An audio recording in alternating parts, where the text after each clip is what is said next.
Bon, shalom bien-aimé ministre de la parole, très chers frères, et vous tous qui aurez l'occasion de nous suivre, nous saisissons cette occasion pour vous saluer dans le précieux nom du Seigneur. Nous allons donc aujourd'hui conclure notre intervention sur la toison de laine. J'ai reçu une préoccupation d'un bien-aimé. Alors, je m'arrangerai pour qu'à la fin de mon intervention, que je puisse répondre à sa préoccupation. Mais souffrez d'abord que nous puissions terminer et ce que nous étions en train de dire. Et comme c'est la dernière journée, je crois que vous permettrez que nous puissions faire une petite synthèse ou un petit récapitulatif pour pouvoir continuer maintenant. Nous sommes dans le livre des Juges, dans son chapitre 6, à partir du verset 36 jusqu'au verset 38-39. Gédéon demande à Dieu de lui accorder 2 signes attestant qu'il a reçu le mandat de Dieu pour aller délivrer son peuple d'Israël. Dans le premier signe, donc, c'était que la toison puisse retenir l'eau, la toison de laine, que cette toison de laine retienne l'eau, et dans la deuxième dispensation, que la toison se vide de l'eau. Parce qu'il a dit dans le premier signe que la toison renferme de l'eau, que la toison retienne l'eau et que le terrain soit sec, alors que dans la deuxième préoccupation de Gédéon, il voulait que la toison puisse se vider de l'eau et que la toison reste sèche et que la terre soit remplie d'eau, hein, que la terre soit mouillée. Que le Seigneur vous bénisse pour ça. Donc nous allons aujourd'hui conclure sur le deuxième signe. Il va de soi que, ayant compris le premier signe que Gédéon a demandé à Dieu, donc la compréhension du deuxième signe devrait être beaucoup plus facile. Je crois qu'à mon avis, nous avions expliqué que le Seigneur Jésus-Christ, il est donc cette toison de laine en tant qu'animal, et quand il entre dans le monde, il y entre comme un animal. Mais regardez, quand il entre comme un animal, il ne se révèle pas. C'est quelqu'un qui cache sa vraie nature. Et cette nature cachée, c'est ce que nous avions appelé de l'eau retenue dans la toison, ou bien la rosée retenue dans la toison. Et je vous avais dit que la rosée n'est rien d'autre que de l'eau. Okay? Nous allons donc lire l'écriture à ces propos pour attester de ce que nous disons. Donc quand tu entends la rosée, il ne faut pas être troublé. Donc la rosée n'est rien d'autre que de l'eau. Je suis dans Juge chapitre 6. Écoutez maintenant.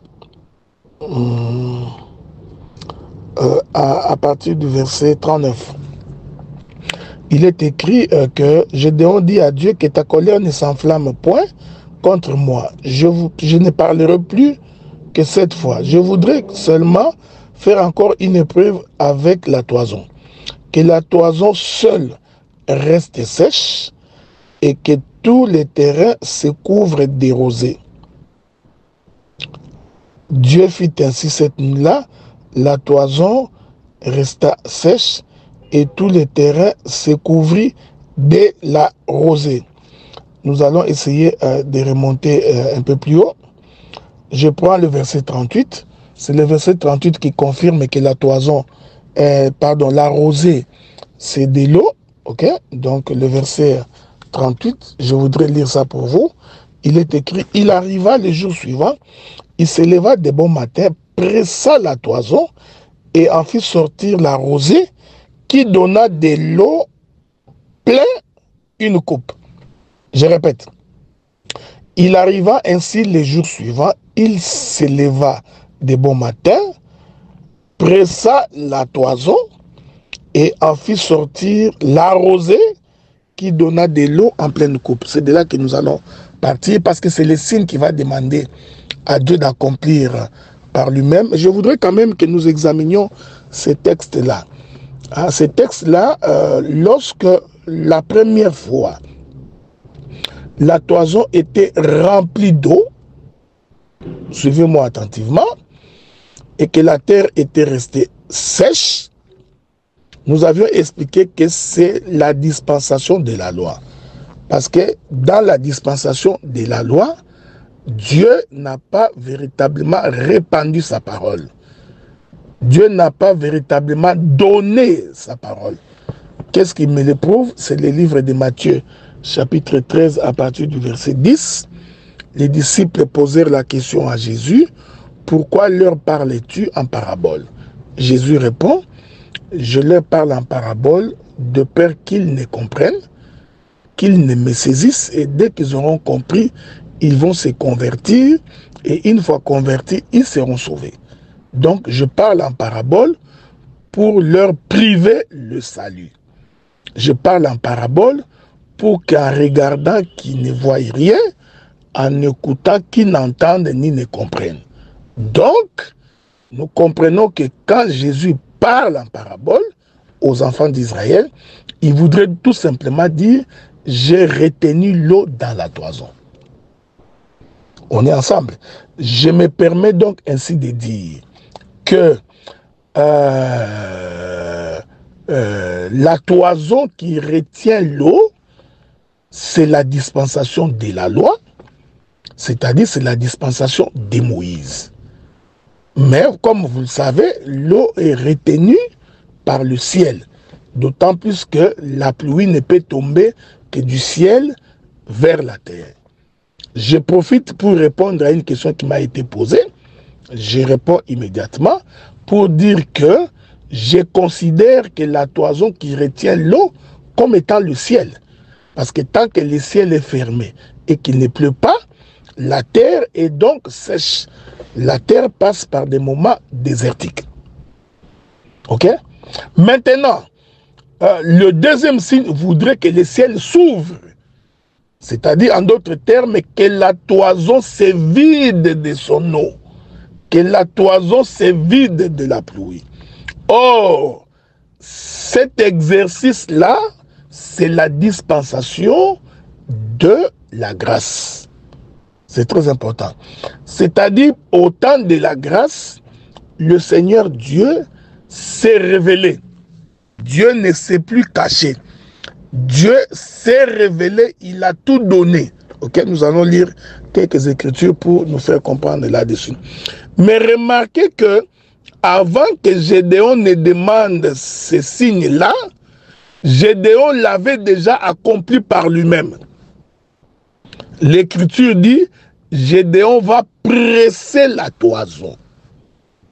J'ai compris que pour que l'eau soit dégagée, pour que l'eau quitte la toison de laine, il faudrait que cette toison de laine soit donc pressée.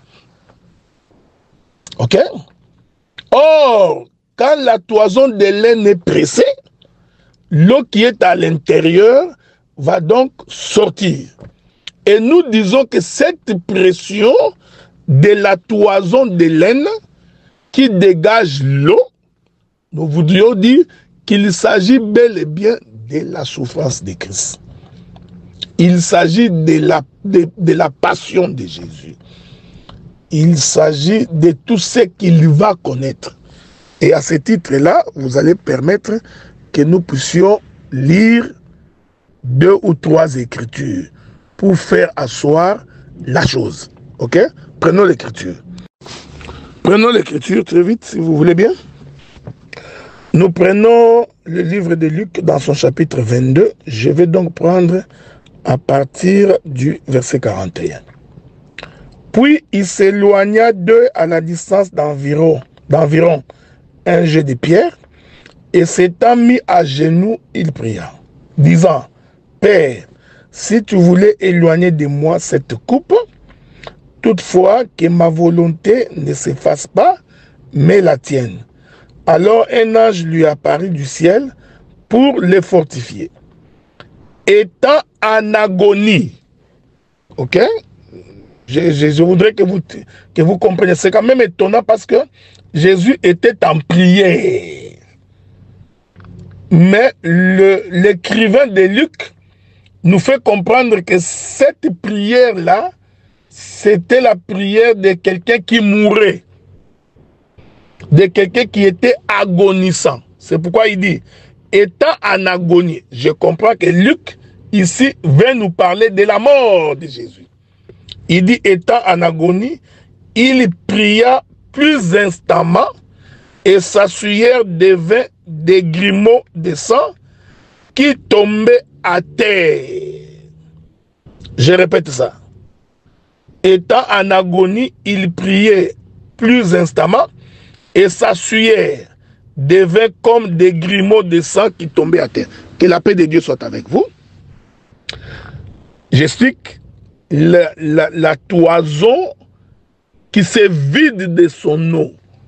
La toison que l'on presse. Ok? Donc ici, le frère Luc nous fait comprendre que quand Jésus s'approchait pour prier, au moment de sa prière, il pria instamment, de telle sorte qu'il est entré en agonie. C'est-à-dire, il était en train de mourir. Ce qui se passe dans les jardins de Gethsemane, en réalité, c'était déjà la mort de Jésus. Jésus, pendant la prière, va voir la souffrance au travers de laquelle il passera, la manière dont il sera traité, la manière dont il sera flagellé.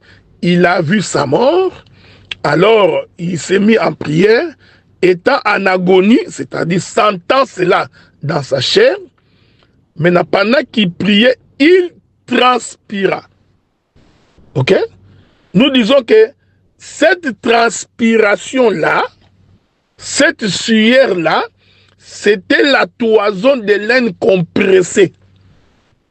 Je voudrais le dire autrement, c'est la toison de laine qui s'est vidée de son eau. Vous savez, il y aura beaucoup de choses à dire ici, mais espérons que le Seigneur nous aidera pour que nous restions un peu dans notre sujet.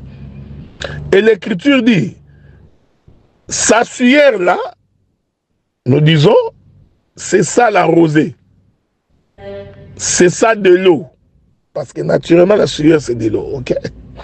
Alors, cette sueur là va donc se transformer en grumeaux de sang. Devient comme les grumeaux de sang. J'ai toujours aimé la manière dont le frère Luc explique ça. Écoutez ce que Luc dit.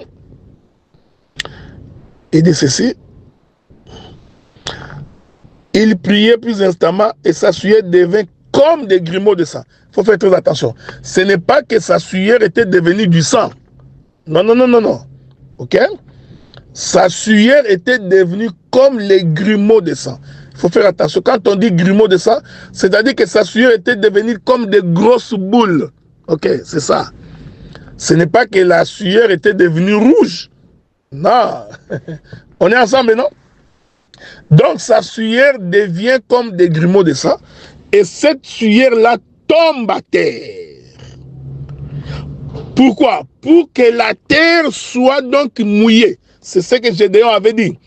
Tu te vides, que la toison en laine se vide de son eau et que le terrain ou la terre soit mouillée. Vous comprenez ici, nous sommes dans l'obligation, si vous le permettez, que nous rentrions dans le jardin. Je veux que vous me suiviez attentivement parce que je voudrais faire ressortir la toison de laine dans la création d'Adam.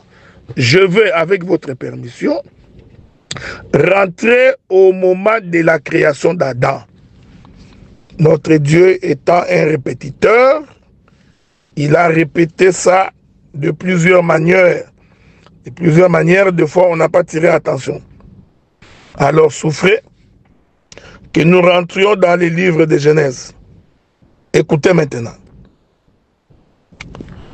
Je suis dans Genèse chapitre 2, le verset 5. Lorsque l'Éternel Dieu fit une terre et des cieux, aucun arbuste des champs n'était encore sur la terre. aucune herbe des champs ne germait encore, car l'Éternel Dieu n'avait pas fait pleuvoir sur la terre, et il n'y avait point d'homme pour cultiver les sols. Cette écriture voudrait tout simplement dire la toison de laine retient l'eau. L'eau est retenue dans la toison de laine. C'est pourquoi aucun arbuste des champs n'est germé. C'est pourquoi aucune herbe des champs n'est germée. Ok? Maintenant, regardez. Le verset 6. Mais une vapeur s'éleva de la terre. C'est là où je voudrais attirer votre attention. Et arrose la surface du sol. La vapeur s'est levée de la terre. Or, pour qu'il y ait la vapeur, ce sont des choses que j'en profitais. Ce que j'ai dit là, je reviendrai pour répondre à la question qui m'a été posée. Parce que c'est le même fil d'idées. C'est la même approche méthodologique que je vais utiliser maintenant. Vous savez, pour qu'il y ait la vapeur, il faut que les eaux de la terre soient au contact du soleil.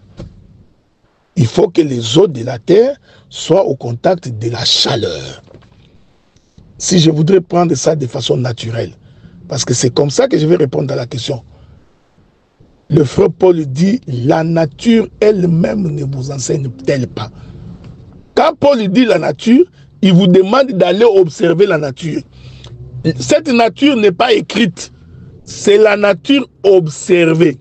Et lorsque nous parlons de la nature observée, nous parlons de la nature non altérée, c'est-à-dire la nature qui fonctionne telle que Dieu l'avait fait, sans intervention de la main humaine.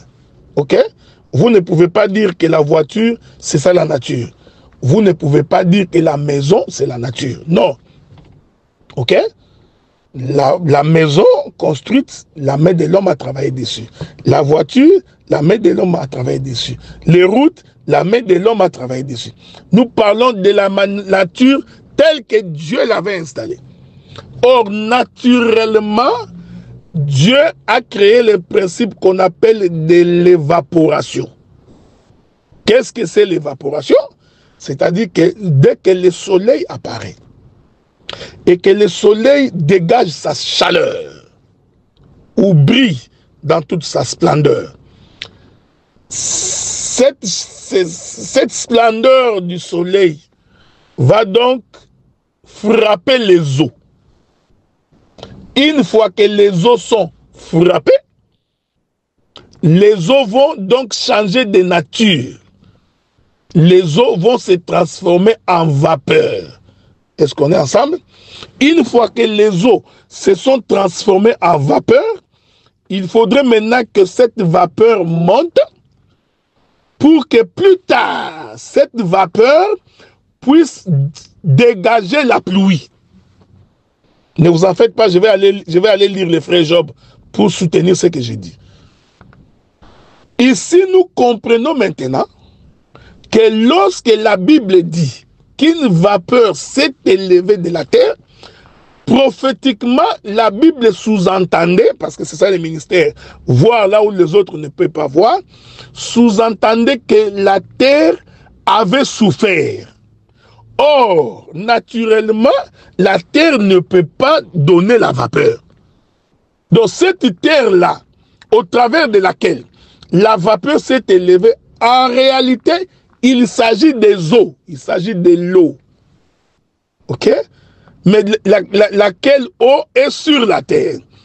Ici, nous comprenons que le prophète Moïse était en train de prophétiser sur la souffrance de Jésus et son ascension. Ok? Il est donc cette eau qui était en bas, les eaux d'en bas, il fait partie de ces eaux d'en bas, lesquelles eaux d'en bas ont été frappées par la chaleur du soleil. Une fois frappées par la chaleur du soleil, ces eaux-là vont s'évaporer. Que le Seigneur vous bénisse. Je disais donc, les eaux vont s'évaporer et vont devenir la vapeur. Donc, la vapeur, c'est de l'eau transformée au contact du soleil. Je rentre dans Luc. Là où nous étions en train de lire. Dans Luc, le Seigneur étant en agonie, nous comprenons qu'il s'agissait de la souffrance. Pourquoi? Parce que le Seigneur était frappé par le soleil. Quelle est l'écriture qui soutient ce que j'ai dit? C'est lui-même Jésus qui dit, il dit, Père, s'il était possible que tu ôtes cette coupe au devant de moi, j'aurais bien voulu. Mais toutefois, non pas moi que ta volonté. Jésus voulait dire, en fait, la souffrance ici, que je vais endurer, la manière dont je serai battu, flagellé, en tout cas, si ça dépendait de moi, ça, ce sont les eaux d'en bas qui parlent. Si ça dépendait de moi, on peut ôter cela. Mais toutefois, non Dieu, non pas ma volonté, mais que ta volonté. Donc, j'ai compris que celui qui frappait le Fils, c'était Dieu. C'est pourquoi même sur la croix, il a crié, Père, pardonne-leur, parce qu'ils ne savent pas ce qu'ils font. Parce qu'en réalité, c'était Dieu qui frappait le Fils. Voilà pourquoi il entre en agonie. Ok?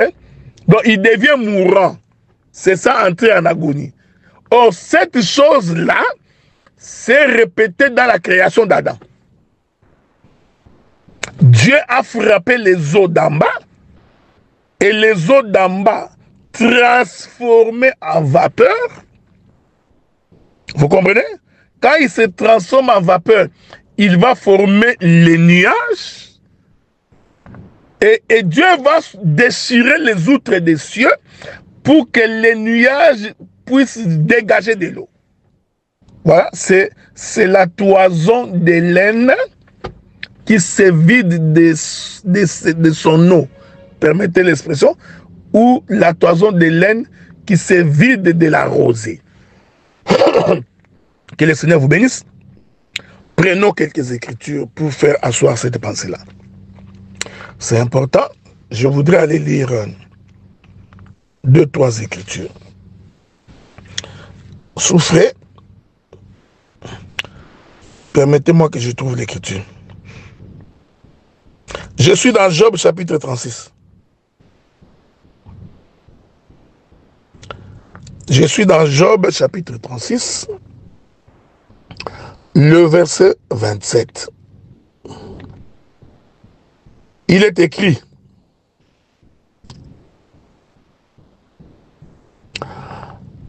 commençons par le verset 26. Dieu est grand, mais sa grandeur nous échappe. Le nombre de ses années est impénétrable. Il attire à lui les gouttes d'eau. Il les réduit en vapeur et forme la pluie. On est ensemble, non? Voilà. C'est ça le signe que Gédéon demandait à Dieu. Dieu est celui qui attire les gouttes d'eau. Attirer les gouttes d'eau, c'est-à-dire il frappe les eaux. Une fois qu'il a frappé les eaux, il les réduit en vapeur. Cette eau-là devient la vapeur. Une fois que cela devient la vapeur, il forme la pluie. On est ensemble. Bon, vous savez, on peut ajouter beaucoup d'éléments ici. C'est ce qui est arrivé. Voilà pourquoi le Seigneur, après s'être frappé des morts par Dieu, il va donc mourir. Et quand il meurt, souvenez-vous qu'il est ressuscité très tôt le matin. Ok? Or, quand on dit très tôt le matin, c'est-à-dire on dit au soleil levant. Voyez-vous, Jésus est ressuscité au soleil levant. Faites attention, hein? Pourquoi est-il sorti au soleil levant?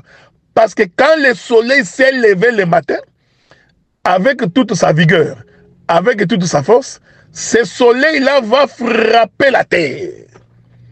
Voilà pourquoi en frappant la terre, Jésus qui était descendu dans les séjours des morts, comme de l'eau, devrait sortir comme une vapeur. C'est pourquoi il n'est pas ressuscité au coucher du soleil. Il n'est pas ressuscité la nuit. Il pouvait aussi être ressuscité la nuit. Mais la Bible dit très tôt matin, quand le soleil s'est levé, Jésus également est sorti de son tombeau. En réalité, quand il sort là, c'est la vapeur. Ok? C'est très important. C'est alors qu'il dira, il a dit à ses disciples, il est avantageux pour vous que je puisse m'en aller. Lorsque je me serai allé, alors le Saint-Esprit viendra. Nous comprenons que cette vapeur-là qui monte va se rassembler pour former les nuages. Les nuages, nous disons que c'est la toison remplie d'eau. Ok? Et ensuite, Dieu va souffler pour que cette toison se déchire et que l'eau puisse y descendre. Maintenant, écoutez, cette eau-là qui descend pour se répandre sur la terre, c'est ça la vapeur répandue sur la surface du sol, permettant la création d'Adam. Est-ce qu'on est ensemble? Bon, je vous avais dit hier que je m'abstiens d'entrer dans les exhortations. Ok? Je m'abstiens parce que nous sommes en train d'enseigner. Mais si nous étions dans l'église, je dégagerai plusieurs exhortations ici. Je parlerai comme un pasteur en beaucoup de choses ici. Voilà pourquoi Paul pouvait dire, si Christ n'était pas mort et ressuscité, notre prédication serait vaine. Est-ce que vous comprenez ce que nous disons? Donc, la toison de laine qui se vide de la rosée voudrait tout simplement parler de la mort de Jésus. Et que cette mort-là, une fois constatée, ce qui était à l'intérieur va se vider. Et quand elle se vide, il va donc tomber sur un terrain. Pas sur n'importe quel terrain, sur un terrain approprié. Et ce terrain approprié-là, c'est la chambre haute. Est-ce que vous comprenez? Oui, le terrain approprié là, c'est Adam. Le terrain approprié là, c'est l'homme créé à l'image de Dieu et à sa ressemblance. Et nous disons que dans la chambre haute, c'était l'homme, tout simplement parce qu'après le déluge, l'Éternel Dieu dira que l'âge de l'homme serait de 120 ans. Or, vous allez constater que même après le déluge, il y a eu des hommes qui ont vécu plus de 120 ans. Alors nous nous posons la question, pourquoi Dieu avait-il dit que l'âge de l'homme serait de 120 ans, alors qu'il y a eu des hommes qui ont vécu, même après le déluge, plus de 120 ans. Même lui-même, Noé, a vécu plus de 120 ans après le déluge. Nous comprenons que les 120 ans-là, qui est l'âge de l'homme, c'est lui qui l'a totalisé, c'est Moïse. Moïse étant l'ombre de Christ, c'est pourquoi dans la chambre haute, il a fallu qu'il s'y trouve 120 disciples. Les 120 disciples-là, c'est eux l'homme Adam. C'est eux l'homme de 120 ans. C'est eux qui ont reçu le Saint-Esprit. Le Saint-Esprit-là est la résultante du déchirement de la toison de laine, c'est-à-dire le déchirement de la mort de notre Seigneur Jésus-Christ. C'est ça, la toison qui se déchire. Est-ce qu'on est ensemble? Vous comprenez?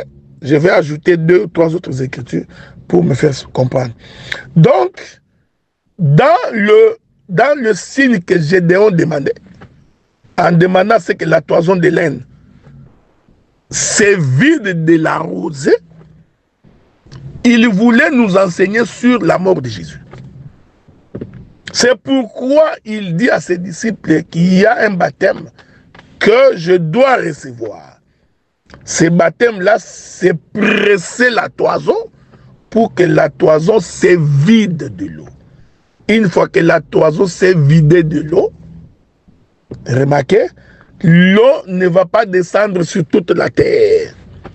L'eau descendra sur une portion de terre. C'est pourquoi, quand Gédéon a fait l'exercice, Gédéon, en vidant la rosée de la toison, il l'a récupéré dans un verre, dans une coupe. Ça vous comprenez? Cette coupe-là, c'est tout un homme. Ça, vous le savez, non? Oui, oui, c'est tout un homme. On pouvait aller toucher Joseph pour expliquer cela. Lorsqu'on voudrait parler de la coupe que Joseph utilisait lorsqu'il parlait. Ok? Mais cette coupe-là, c'est pourquoi Gédéon a d'abord fait l'exercice.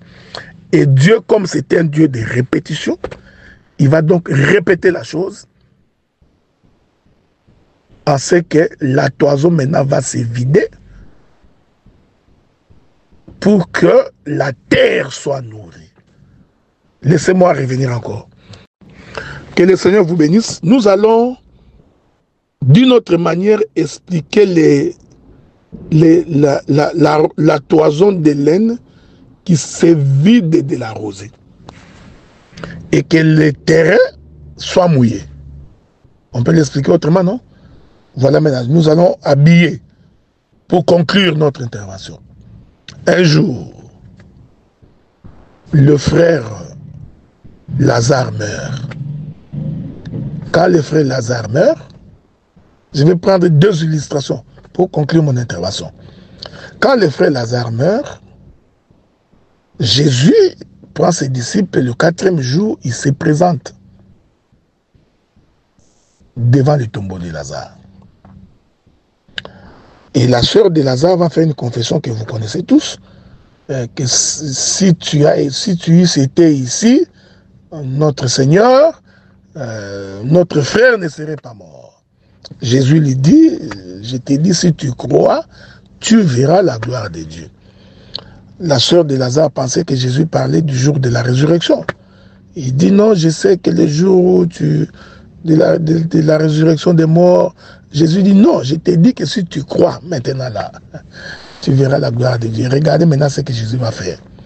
L'Écriture dit, il demanda où se trouve le tombeau de Lazare. On lui indiqua où se trouvait le tombeau. Il demande qu'on puisse ôter la pierre. On ôta la pierre. L'Écriture dit, alors Jésus pleura. Le pleur de Jésus là, c'était la toison de laine qui s'est vidée de la rosée. Le pleur de Jésus, c'est de l'eau. Ok? C'est toute une pluie. C'est le deuxième signe de Gédéon. Que la toison de laine s'est vide de la rosée et que le terrain soit mouillé. Et que la terre soit mouillée. Avez-vous remarqué? C'était la résurrection de Lazare. Il est possible qu'il y ait plusieurs morts dans ce cimetière. Il n'est pas exclu qu'il y ait aussi plusieurs Lazare qui sont morts. Mais Jésus ne pleura pas pour tout le monde. Nous voudrons dire ceci. Le pleur de Jésus là, c'était sa mort. Voilà. C'était la toison de laine compressée qui s'est vidée de la rosée. Quand Jésus pleure là, le pleur de Jésus va tomber à terre. Et quand le pleur de Jésus tombe à terre, ces pleurs-là, c'est toute une trompette de rassemblement. C'est ce que je voudrais dire. Parce que le pleur de Jésus a pu rassembler la poussière éparpillée du corps de Lazare. Que la paix de Dieu soit avec vous. Jésus était en train de répéter la création d'Adam. Il répétait la création d'Adam. Parce que la sœur de Lazare a dit à Jésus, ça fait 4 jours depuis qu'il est mort. Il voulait dire que c'est impossible qu'il soit ressuscité parce que son corps est déjà en décomposition. Laissez-moi parler comme un fils de prophète. Il voulait tout simplement dire que la poussière est éparpillée. Voilà. La poussière est éparpillée. Parce que ça fait 4 jours. Donc, il est éparpillé. C'est impossible qu'il soit ressuscité. Si tu étais venu 1 ou 2 jours après, pendant que son corps était encore sur ses os, je pouvais croire à la résurrection. Mais regardez, ça fait 4 jours. Son corps s'est déjà décomposé. C'est-à-dire, c'est la poussière éparpillée. Ah, nous rentrons donc au commencement. Une vapeur s'éleva de la terre. et arrosa la surface du sol. Jésus pleura. Quand Jésus pleure là, c'est la toison qui se vide de la rosée. Et quand le pleur de Jésus tombe à terre, c'est toute une trompette de rassemblement. Les poussières qui étaient éparpillées vont se rassembler tout autour des os de Lazare. Mais Lazare n'est pas encore sorti, hein? Il est toujours dans les tombeaux. Malgré les rassemblements, j'ai compris que les pleurs de Jésus, c'était la première trompette, qui est la trompette des rassemblements selon le frère Moïse. Mais ce n'est pas fini. Faudrait-il encore que Jésus puisse crier, Lazare, sort! Lazare sorti, c'est la deuxième trompette, qui est la trompette du départ. Donc, voilà, dans les textes de Lazare, nous comprenons que la toison de laine est en train de se vider de son eau, de la rosée, pour que cette rosée-là puisse permettre le rassemblement d'un peuple. Quand Gédéon disait, Dieu, je voudrais ces deux signes, Gédéon prophétisait sur le salut de l'humanité. Est-ce qu'on est ensemble? Que la paix de Dieu soit avec vous. Je vais donner une autre illustration plus tard. Regardez, je voudrais ajouter une autre écriture pour que nous puissions très bien nous faire comprendre là-dessus. Il y a une autre écriture que j'aime beaucoup, je crois que c'est dans le livre des psaumes. La Bible dit ceci. Je prends Psaume chapitre 77, le verset 18. Les nuages versèrent de l'eau par torrent, les tonnerres retentirent dans les nuits, et les flèches volèrent de toutes parts. Le verset 23 des Psaume 78. Écoutez, hein? Psaume 78, le verset 23. Je vais lire ça. La Bible dit ceci. Il commande aux nuages d'en haut, et il ouvrit les portes des cieux. Il fit pleuvoir sur eux la manne pour nourriture, il leur donna les blés du ciel. Que la paix de Dieu soit avec vous. Vous savez que naturellement, ce qui tombe du ciel, c'est la pluie. C'est pourquoi nous n'avons pas honte de dire que même la manne était une pluie. Mais pour que la pluie tombe, il faut que les ciels soient déchirés. C'est pourquoi je vous avais dit hier que lorsque le prophète Élie dit « Sinon à ma parole, il n'y aura ni pluie ni rosée », ce langage-là, c'est ce que Gédéon avait dit à Dieu, que la toison de laine retienne l'eau et que le terrain soit sec. Jusqu'à ce qu'ils se sont retrouvés avec le prophète de Baal. Et après que Élie ait égorgé les prophètes de Baal, il dira à son serviteur de monter pour aller voir s'il va pleuvoir. Alors, Élie implore le Seigneur pour que les ciels s'ouvrent et que la pluie tombe. Et écoutez ce que l'Écriture dit, lorsque le serviteur allait sur la montagne et regardait, il descendit et puis il dira à son maître que j'ai vu les nuages qui s'élèvent de la terre. Hein? C'est ça la vapeur qui s'élève de la terre. J'ai vu les nuages qui s'élèvent de la terre ayant la forme de la paume d'une main. On est ensemble, non? Ces nuages-là avaient la forme de la paume d'une main. Élie a compris que puisque tu as vu le nuage être formé et avoir la forme de la paume d'une main, c'est que la pluie va tomber. En d'autres termes, la toison qui renferme l'eau, c'est ici que j'ai dit que les cieux, c'est la toison de laine. la toison qui renferme l'eau va donc maintenant s'éclater.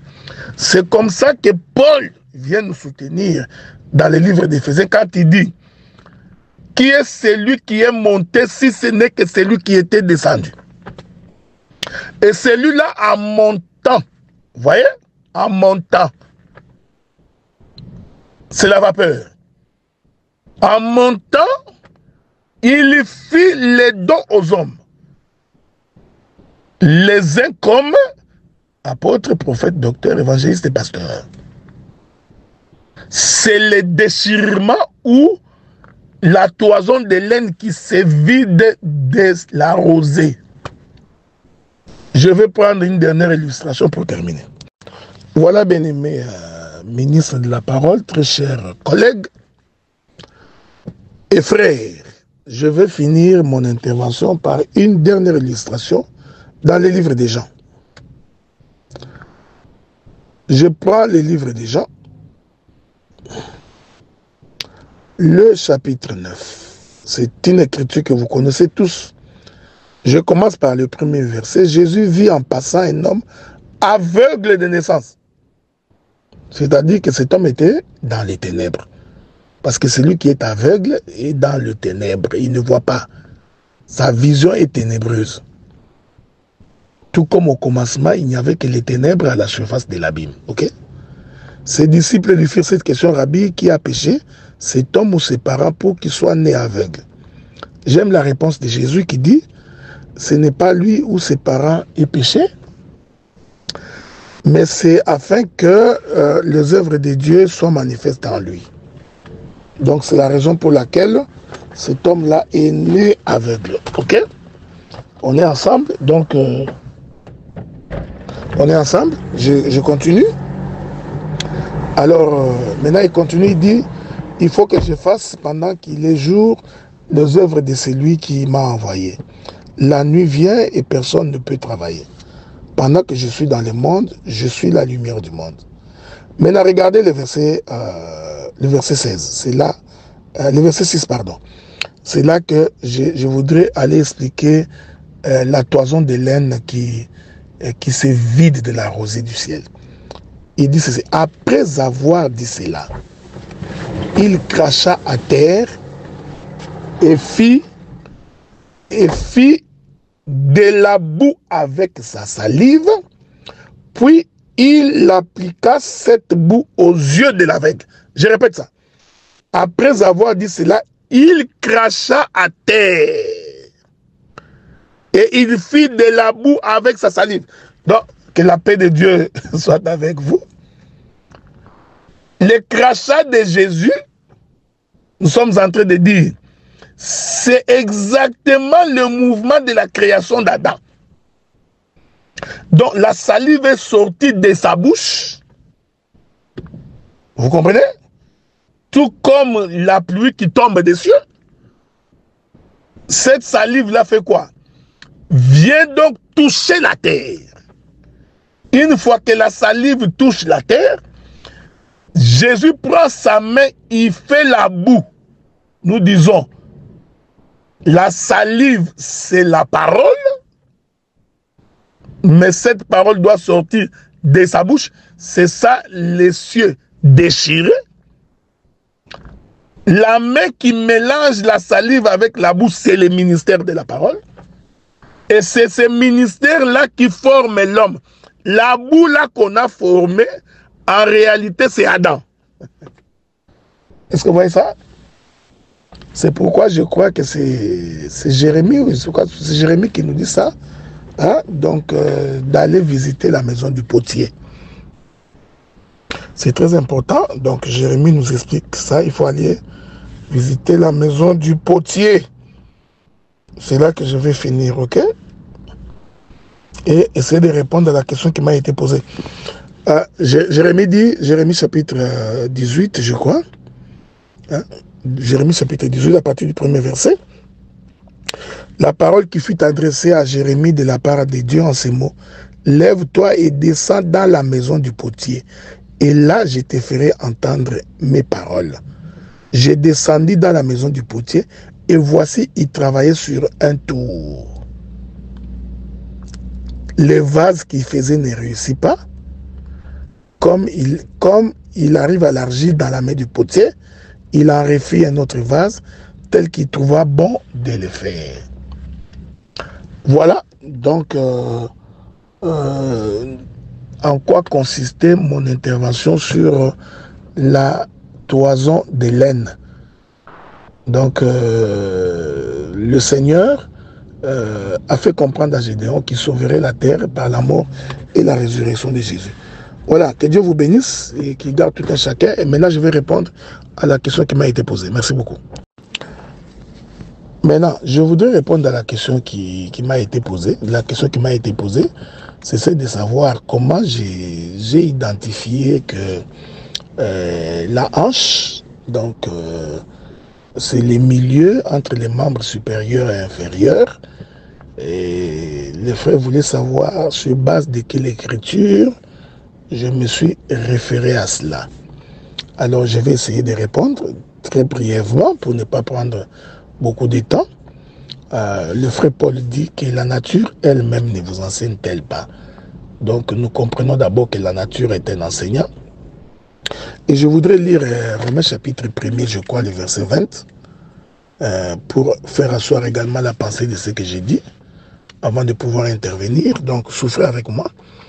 Romains chapitre 1er, le verset 20. C'est encore le frère Paul qui dit ça. Le frère Paul dit ceci.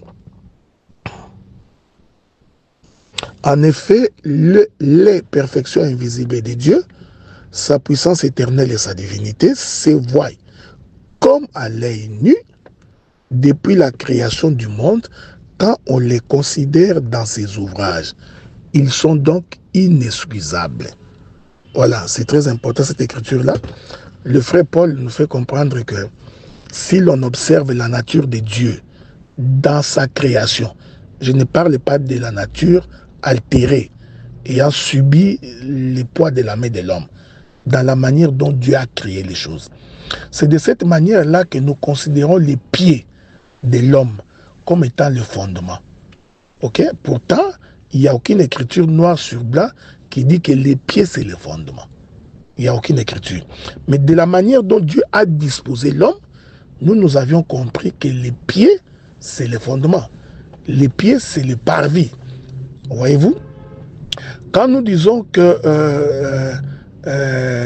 la tête du corps, vous allez voir que de façon naturelle, Dieu a disposé la tête sur le corps. Dieu pouvait faire la tête également à côté.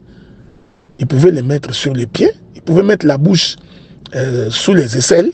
Il pouvait les mettre partout. Mais vous remarquez que Dieu l'a disposé comme ça pour nous enseigner. Alors maintenant, je viens à la question de la hanche. Je suis remarqué d'abord que la hanche, c'est le milieu du corps. Naturellement, la hanche, c'est le milieu du corps. Pas en termes de mesure. Parce qu'il y a des hommes qui sont plus élancés. Les membres inférieurs sont plus grands que les membres supérieurs.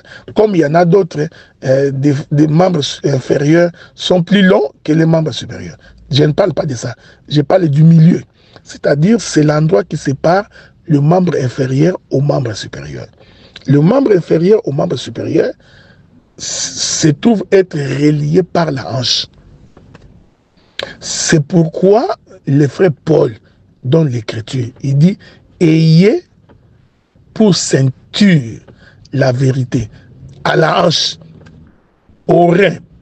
Donc, que saignez-vous de la vérité comme ceinture. » Or, naturellement, lorsque nous portons la ceinture, nous la portons à la hanche. J'avais donné l'écriture de David, où Dieu dit, mets ta ceinture à la hanche et ton épée.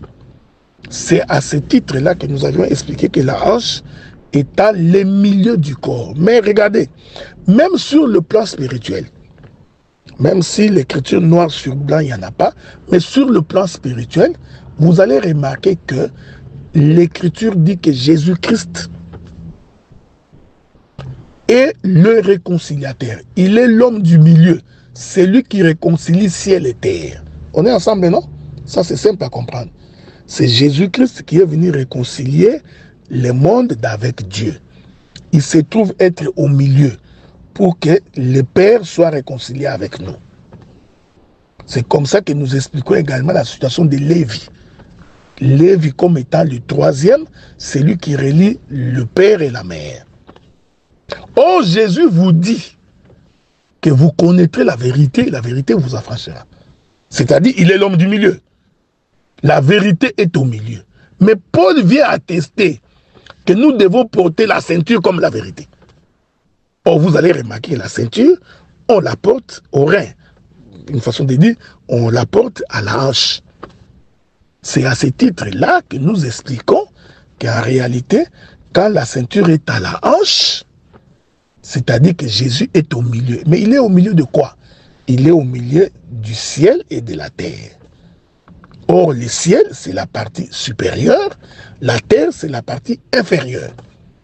Mais le ciel et la terre sont reliés par l'étendue. Donc, l'étendue, c'est le milieu de la terre et du ciel. Or, l'Écriture dit, c'est au milieu, c'est-à-dire à la hanche, que l'on doit porter de la ceinture. J'ai manqué le temps pour expliquer la raison pour laquelle les luminaires qui servent à éclairer la terre sont placés dans l'étendue. Parce qu'ils sont placés au milieu. Voilà, que la paix de Dieu soit avec vous. Je crois avoir répondu à la question.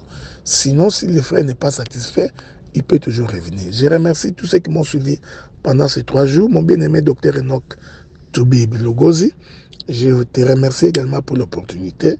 Et nous espérons que ce que nous nous sommes dit servira à beaucoup pour être instruits. Que la paix de Dieu soit avec vous et bonne soirée.